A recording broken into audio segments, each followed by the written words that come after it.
వి gold trusted gold buyers తాకట్టులో ఉన్న బంగారాన్ని విడిపించి ఈ రోజు ఉన్న మార్కెట్ ధరకే కొనబడును. మరిన్ని వివరాలకు సంప్రదించండి 7710 రైట్. ఈ మధ్య ఈ సమ్మర్ ఏదైతే పీక్స్లో ఉంది, లైట్ కానీ ఇదంతా కానీ ఈ సమ్మర్లోనే ఏసీలు మొత్తం బ్లాస్ట్ అవుతూ ఉన్నాయి. సో ఇలాంటి దుర్ఘటన చార్మాన్లో జరిగింది. ఆ బ్లాస్ట్లో దాదాపు 20 మంది చనిపోయారు. సో ఎందుకని ఏసీలు బ్లాస్ట్ అవుతూ ఉన్నాయి, ఎందుకని ఏసీలు ఉన్నట్టుండి మొరాయించడం కానీ అంత విధ్వంసాన్ని ఎందుకు సృష్టిస్తున్నాయి, ఇలాంటి టెక్నికల్ విషయాలు మాట్లాడడానికి మనతో ఒక ఎక్స్పర్ట్ ఉన్నారు, ఆయనతో తెలుసుకుందాం. చెప్పండి, ఎందుకంటారు ఏసీలు ఇలా బ్లాస్ట్ అవుతూ ఉన్నాయి ఈ సమ్మర్లో? యాక్చువల్లీ ఏంటంటే మన కంప్రెసర్ ఉంటుంది కదా, అవుట్డోర్ కంప్రెసర్ పెడతాం కదా మనం, దానికి కొంచెం వెంటిలేషన్ ఉండాలి. నార్మల్గా ఎలా ఉంటుందంటే మనకి రేపు చాలామంది ఒక డక్ పెట్టేస్తున్నారు, దాంట్లో ఏసీ పెట్టున్నారు, దానికి ఎయిర్ సర్క్యులేషన్ అనేది ఉండలేదు. దానికోసం ఏముందంటే ఎయిర్ సర్క్యులేషన్ ఉంటేనే మనకు బెటర్ ఉంటుంది. ఆ ఎయిర్ సర్క్యులేషన్ అవ్వకపోతే హీట్ అవుతుంది కంప్రెసర్ హీట్ అయినప్పుడు అప్పుడు బ్లాస్ట్ అయ్యే ఛాన్సెస్ అనేది ఉంటుంది మనకి కంప్రెసర్లో. ఎలాంటి ప్రికాషన్స్ తీసుకుంటే ఇలాంటి బ్లాస్ట్ అవ్వకుండా ఉండే అవకాశాలు ఉంటాయి? అంటే రేపు ఏముందంటే నార్మల్గా అంతకుముందు వచ్చేది మనకి నార్మల్ పాత ఏసీస్ వచ్చేది, దాంట్లో R20 పాత గ్యాస్ యూజ్ చేసేది. ఇప్పుడు గ్యాస్ అనేది కొంచెం వేరేదైంది.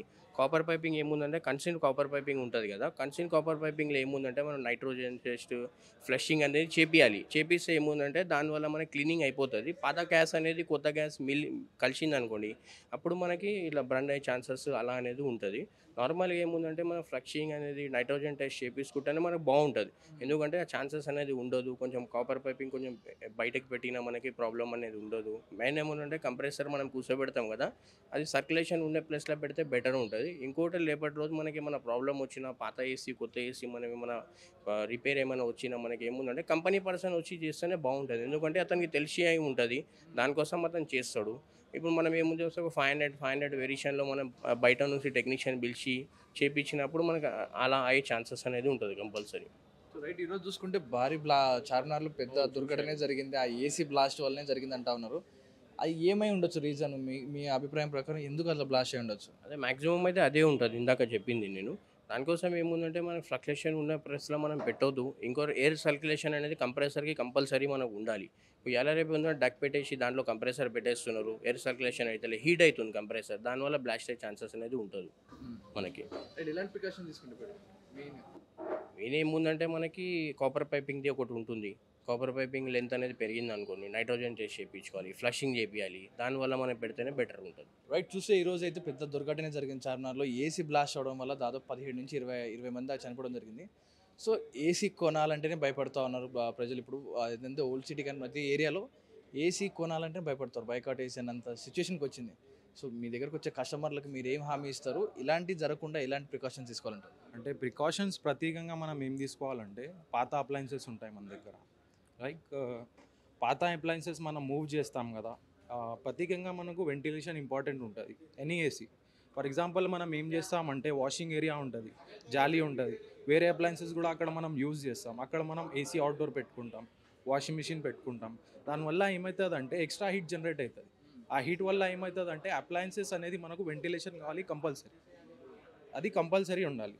ఒకవేళ వెంటిలేషన్ లేదనుకోండి, మనకు ఓవర్ హీట్ అయ్యి మనకు కంప్రెసర్ బ్లాస్ట్ అయ్యే ఛాన్సెస్ ఉంటుంది. ఇప్పుడు కొత్త ఇన్వర్టర్ సిరీస్ కంప్రెసర్ వస్తున్నాయి మనకు, దానిలో మనకు ఛాన్సెస్ లేవు, కంప్లైంట్స్ అయితే లేవు, ఎందుకంటే మేము అమ్ముతున్నాం కదా, అందుకోసం మనకు అది ఐడియా ఉంది. పాత అప్లయన్స్లోనే మనకు ప్రాబ్లమ్స్ ఉన్నాయి. మనం ప్రికాషన్స్ ఏం తీసుకోవాలంటే, లైక్ ఎలక్ట్రికల్ కాంపోనెంట్స్ ఉంటాయి కదా, ఎంసీబీ, ఫ్యూజ్ అట్లాంటి దగ్గర మనం అవుట్డోర్స్ అట్లాంటిది పెట్టకూడదు. ప్లస్ మనకు వెంటిలేషన్ కంపల్సరీ ఉండాలి, పాత ప్రోడక్ట్ అయినా కొత్త ప్రోడక్ట్ అయినా. ప్లస్ వేరే ఎలక్ట్రికల్ పార్ట్స్ దగ్గర మనం పెట్టొద్దు. ఫర్ ఎగ్జాంపుల్ కొన్ని కస్టమర్స్ ఏం చేస్తారంటే పవర్ పాయింట్ దగ్గర కాపర్ పైపింగ్ చేయించుకుంటారు, రైట్. మన దగ్గర దీనిలో గ్యాస్ ఫ్లేమబుల్ గ్యాస్ ఉంటుంది. ఇది ఇప్పుడు గ్యాస్ లీకేజ్ అయిందనుకోండి, ఏమవుతుంది, ఆ షార్ట్ సర్క్యూట్ అయ్యి మనకు అట్లా అయ్యే ఛాన్సెస్ ఉంటాయి. అది పవర్ పాయింట్స్ దగ్గర, ఎంసీబీ దగ్గర మనం కాపర్ పైపింగ్ కానీ వేరే రిఫ్రిజిరేటర్ని మనకు ఎట్లా యూజ్ చేయాలంటే, నార్మలీ మనకు గ్యాప్ ఉంటుంది కదా, 1 feet ఉంచాలి.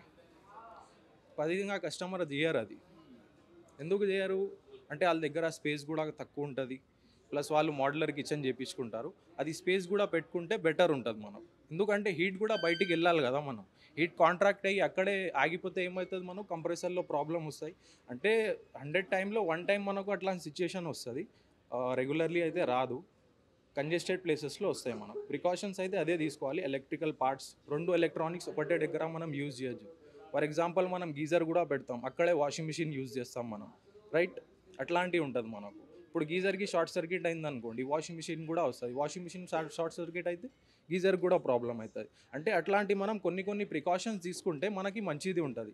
ప్లస్ మనకు ఎనీ ఎలక్ట్రానిక్ ఐటమ్, ఐదర్ మీరు ఫ్రిడ్జ్, వాషింగ్ మిషన్, ఏసీ ఏదైనా యూజ్ చేయండి, కొంచెం వెంటిలేషన్ ఉంచి పెట్టండి, ఎలక్ట్రానిక్స్కి ప్రాబ్లం ఉండదు. ప్రత్యేకంగా మనకు షార్ట్ సర్క్యూట్ వల్ల మనకు ఇట్లాంటి ప్రాబ్లమ్స్ వస్తాయి, రైట్? ఆ షార్ట్ సర్క్యూట్ వల్ల ప్రాబ్లమ్స్ వస్తాయి కాబట్టి మనకు పీసీబీ, ఎంసీబీ ఉంటుంది కదా, అది పెట్టుకుంటే బెటర్ ఉంటుంది. వైరింగ్ మెయిన్లీ ఇప్పుడు మీకు చార్మినార్లో అయింది అంటున్నారు, అది ఏం రీజన్ మనకు కూడా తెలియదు, పాత వైరింగ్ కూడా కావచ్చు. అంటే ఫ్లేమబుల్ గ్యాస్ కదా సార్, షార్ట్ సర్క్యూట్ అయిపోయిన తర్వాత గ్యాస్ రిలీజ్ అయితే అది కూడా మనకు ఫ్లేమ్ పట్టుకుంటుంది. అది కొన్ని ప్రికాషన్స్ తీసుకుంటే మనకు కూడా బెటర్ ఉంటుంది మనకు. అంటే ప్రత్యేకంగా కొత్త ఎలక్ట్రానిక్స్ అయితే ప్రాబ్లం లేదు. టెక్నీషియన్స్ వస్తారు కదా సార్, టెక్నీషియన్ మనం ఒకసారి అభ్యంతరం అట్లా ఏమంటారు సజెషన్ తీసుకుంటే బెటర్ ఉంటుంది. ఎందుకంటే వాళ్ళకి తెలిసి ఉంటుంది కదా సార్. ఇప్పుడు మనకు ఎట్లా ఉంటుంది అంటే కొన్ని కస్టమర్స్ వస్తారు, మాకు ఇక్కడే పెట్టాలి, అక్కడ ప్రొవిజన్ రాదు, టెక్నీషియన్ అంటారు అక్కడ రాదనేది. ఎందుకంటే అక్కడ మనకు టీవీ ఉంటుంది, టీవీ నుంచి మనకు కాపర్ పైప్ అక్కడ పెట్టమని చెప్తారు. ఆ సిచ్యువేషన్లో ఏమవుతుంది అంటే మనకు టీవీ ఎలక్ట్రికల్ కాంపోనెంట్ ఉంటుంది, అక్కడ పవర్ పాయింట్ ఉంటుంది మనకు, అందుకోసం అట్లా చేస్తారు. ఆ సిచ్యువేషన్లో మనం అవాయిడ్ చేయాలనుకోండి, ఎలక్ట్రికల్ కాంపోనెంట్ నుంచి మనం అది ఏం చెప్తారు కాపర్ పైప్ అట్లాంటిది మనం అక్కడి నుంచి తీయొద్దు. ప్లస్ మనకు డిస్టెన్స్ కూడా ఎట్లా ఉండాలంటే, ఫర్ ఎగ్జాంపుల్ ఇక్కడ టీవీ పెడుతున్నాం మనం, ఇక్కడ ఏసీ పెట్టొద్దు, అట్లా అని ఉంటుంది మనం. అంటే నేను చెప్తున్నాను ఏమంటే మీకు ఒకటే ప్లేస్లో మనం రెండు ఎలక్ట్రానిక్ యూజ్ చేయొద్దు, ఏసీ కాదు రిఫ్రిజిరేటర్ కాదని, ఎనీ ప్రోడక్ట్ అట్లా అని. అయితే అది ప్రికాషన్స్ తీసుకుంటే ప్రాబ్లం ఏం రాదు. ప్లస్ ప్రత్యేకంగా వైరింగ్ చూసుకోండి, వైరింగ్ చూసుకుంటే కూడా ప్రాబ్లం రాదు. ఎందుకంటే పాత వైరింగ్ వల్ల కూడా మనకు ప్రాబ్లమ్స్ వస్తాయి. ఒక్కసారి అయింది కదా మనకు ఏసీ వల్ల అయితే, ఎప్పుడు మనకు ఎట్లా అవుతుంది అంటే ఓన్లీ పవర్ సర్క్యూట్ వల్లే అవుతుంది. పవర్ సర్క్యూట్ ఎందుకు అవుతుంది? పాత వల్ల గురించి. ప్లస్ ఎక్స్ట్రా లోడ్ పెట్టినాం మనం.